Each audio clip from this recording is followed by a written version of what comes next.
जानकारी होगी कि जिस तरह से ये पूरी पृथ्वी है, अर्थ है, इस अर्थ पृथ्वी में यह इक्वेटर है और ये पोल है।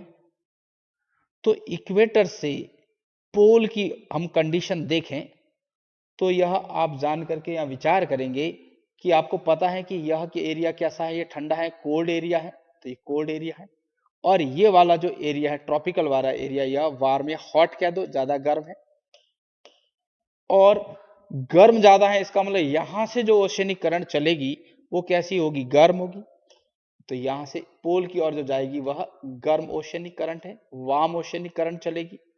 और ओशियन से, ओशियन यानी पोल से वापस इक्वेटर की ओर जो आएगी करंट, ओशियनिक करंट, वह कैसी होगी, वह कोल्ड होगी, कोल्ड होगी, क्योंकि कोल्ड एरिया से आ रही है। बस आपको यह याद रखना, जो मोस्ट इंपोर्टेंट कॉन्सेप्ट यहां काम करता है। और यह जो है warm oceanic current warm area से कोल्ड एरिया की ओर आ रही है, और कोल्ड एरिया से, जोन से वार्म एरिया या जोन की ओर जो आ रही है, ट्रॉपिकल की ओर आ रही है, वह है कोल्ड। और इस तरह से इन्होंने हीट का बैलेंस बनाया है, टेम्परेचर का बैलेंस बनाया है, और यह एक प्रकार का सर्कुलेशन है।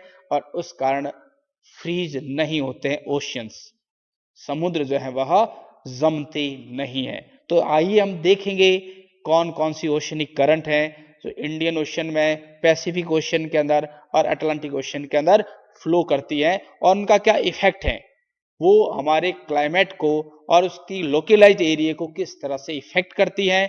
यहां से मोस्ट इंपोर्टेंट प्रश्न बनते हैं, जैसे गल्फ स्ट्रीम है, लेब्राडोर है, आयाशियो है, कुरोशियो है, वेस्टर्न ऑस्ट्रेलियन करंट है, अगुलहास करंट है, ब्राजीलियन करंट है, और पेरुवियन कोल्ड करंट है, बोल्ट की करंट जिसे बोलते हैं। तो इनके अल नीनो और ला नीनो का क्या इफेक्ट पड़ता है, इसके बारे में हम जानकारी लेंगे। तो नेक्स्ट क्लास